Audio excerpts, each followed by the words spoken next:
Hello guys, welcome to my channel. I'm Yellowbeer, the natural hair doctor. Today, we're going to talk about how I grew my natural hair. This gorgeous hair.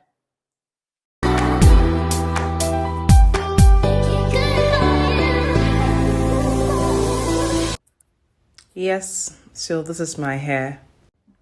My type 4 low porosity hair. Gorgeous hair. So yes, I was trying to get measuring the back of my hair so you can see. So because it's a healthy natural hair, there's shrinkage. So I'm just showing you there that was my bra. It's past the length of my bra going towards my waist. This is the front side. Just showing you how long that the front side is as well. And then this, the back of the hair going towards the front, is almost underneath my breast. I'm proud of my hair. So I started my hair journey way back in 2016 and I've never looked back since. So I've been growing my hair for 6 years now, so I know a thing or two about growing hair. So I'm going to help you with tips and tricks to grow your hair past your brow length. Let's get into it. We're going to talk about how I grew my natural hair. 8 solid ways. Not 1, not 2, not 3, not 4, 8. 8. 8. So yeah, the first tip is before I grew my hair, I made sure I read a thing or two about natural hair. So I went on YouTube and then I researched into natural hair. I wanted to know my hair type, I wanted to know my hair porosity, I wanted to know the kind of products to use for my hair. And I thought this was very important because it was a big decision for me then because I had perm texturized hair and my hair was pretty long then. So I was just asking myself, why do I want to do this? And if I want to do this, I want to really do it well. So yes, I spent a lot of time on YouTube. I spent a lot of time online doing some research to find out how well to grow my hair and how to understand my hair. So I think it's very important to do this. It's one of the very important steps to do.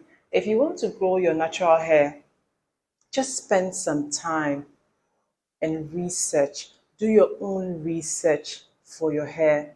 Do your own research so that you can understand your hair. Do your own research so that when you start this journey, you don't get frustrated because that can happen. So, tip number 2, I established a natural hair routine. It didn't come in just a day, a week. It's something I built over the months and then years. So this is what my typical routine looks like. I either do a pre-poo or not. I wash my hair. I deep condition my hair every single time. I deep condition my hair. And whilst deep conditioning my hair, I detangle my hair. Mostly I do finger detangling. Then after I have washed my hair, I use the lock method or I moisturize my hair. So either using the leave-in oil cream or sometimes depending on if I'm able to get a very good deep conditioning session, I sometimes skip the leave-in because my hair is already moisturized and then I do oil and cream or I do just cream. But it's very important to do this step because after you've washed your hair and then you've got all this moisture in your hair from the deep conditioning, if you don't seal in the moisture, it all goes away. So what was the point? So it's very important to take your time to do this very important step. And mind you, I do this every 2 or 3 weekly. And I'm very judicious at it. It is the consistency. It was the consistency. And that was how I grew my hair, the consistency. Washing my hair every 2, 3 weekly, at most every month. At that point, protective styling. As the word says, protective styling is supposed to protect your hair because our hair, as strong as it is fragile. Yeah. Um, there's a lot of things, environmental changes, friction from your pillow, the daily wear and tear of your hair, the touching, the brushing, and applying chemicals. All of those things have an effect on your hair. So it's very important to keep it in a place where your hair can be protected, especially the ends of your hair, because the ends of your hair is the oldest part of your hair. And those are the parts that easily get dry and are prone to breakage. So, protective styling, be it twist, being an updo, there are different kinds of protective style, but it's just to reduce the manipulation that you attempted to have running your hands through your hair, and all those things can cause breakage. So it's just a way to leave your hair alone for just a while. And as I said, I wash my hair 2 to 3 weekly. So honestly, when I do a protective style, trust me, that protective style will go in not at minimum 1 week. You know that the girl here is not touching her hair. Your hair is constantly growing.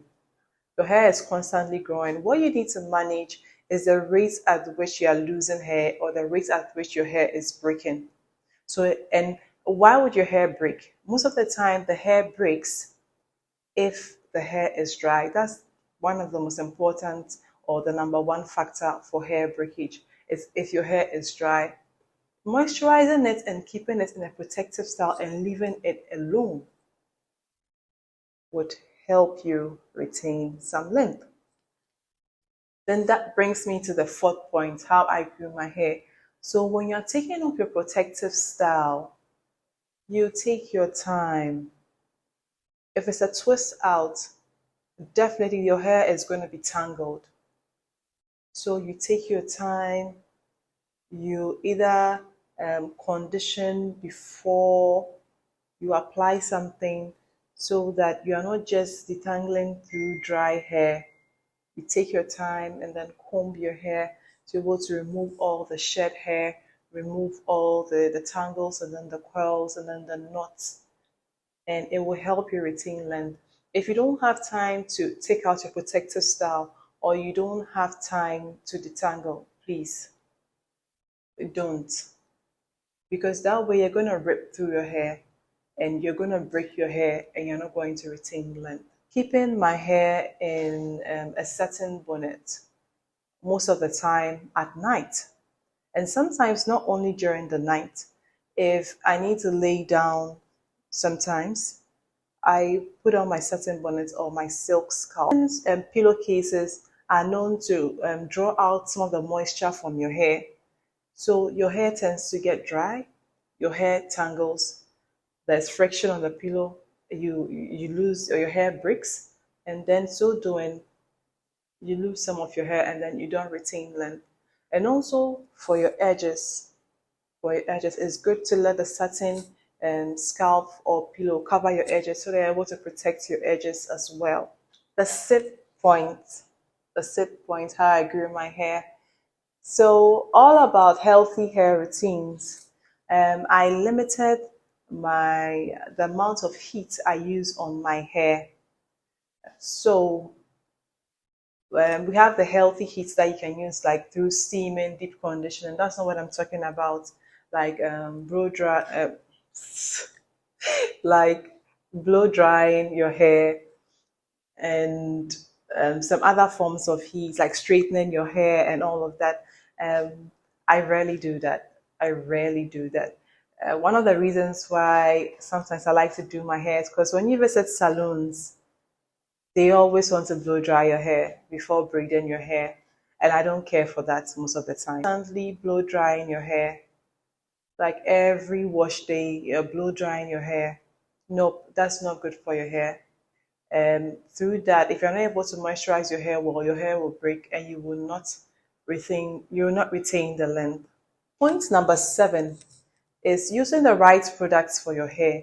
It's very important to know your hair porosity. Porosity. If you follow me on Instagram, you know that I talk about hair porosity a lot. Low porosity hair, it's difficult for moisture to enter my hair cuticles. So with low porosity, I need humectants. With low porosity, I need good heat. I need deep conditioning. I need the steaming. And all those things will open my cuticles and make the moisture come in. I know that with low porosity hair, I need to prevent build up. I need to use light oils. And all those are the tips and tricks that can help you grow your hair. If you have high porosity hair, you know that you have to be using thick butters. You know that um, applying heat all the time was going to damage your hair. So you need, when you know your hair porosity, you can tailor your hair needs towards your hair porosity, and then using the right products judiciously would help you grow your hair, definitely.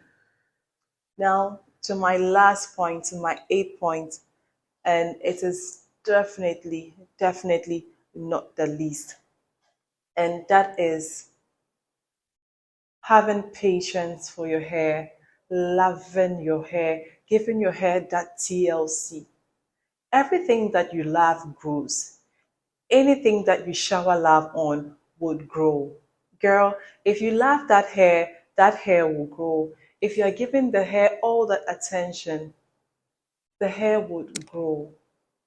Yes, there's a caveat, but your hair would grow. You have patience for your hair. Don't be running through your hair routines. Understand your hair. Natural hair is not hard. It's just that you don't understand natural hair. So please understand natural hair. So I want to put a caveat here that there are several things that can still inhibit your hair growth. That is, if you're doing all these things. So, if you have any medical condition, it can inhibit your hair growth. If you are going through anything stress, it can inhibit your hair growth. Finally, genetics can affect the rate at which your hair would grow. Naturally would have long, luscious hair no matter what they do. Even if they are going to use poor products, they may still have long hair. And some people will try everything and will still not have long hair. But it's just a matter of just loving your hair. Okay. So this is it. These are the 8 tips I use in growing my hair. I hope there's something you've taken from this. My name is Yellow Bia, the natural hair doctor, the natural hair enthusiast. So please, if you have listened this far, like, comment, share. Thank you very much. Till we meet again. Bye. One more time, take a look at the hair.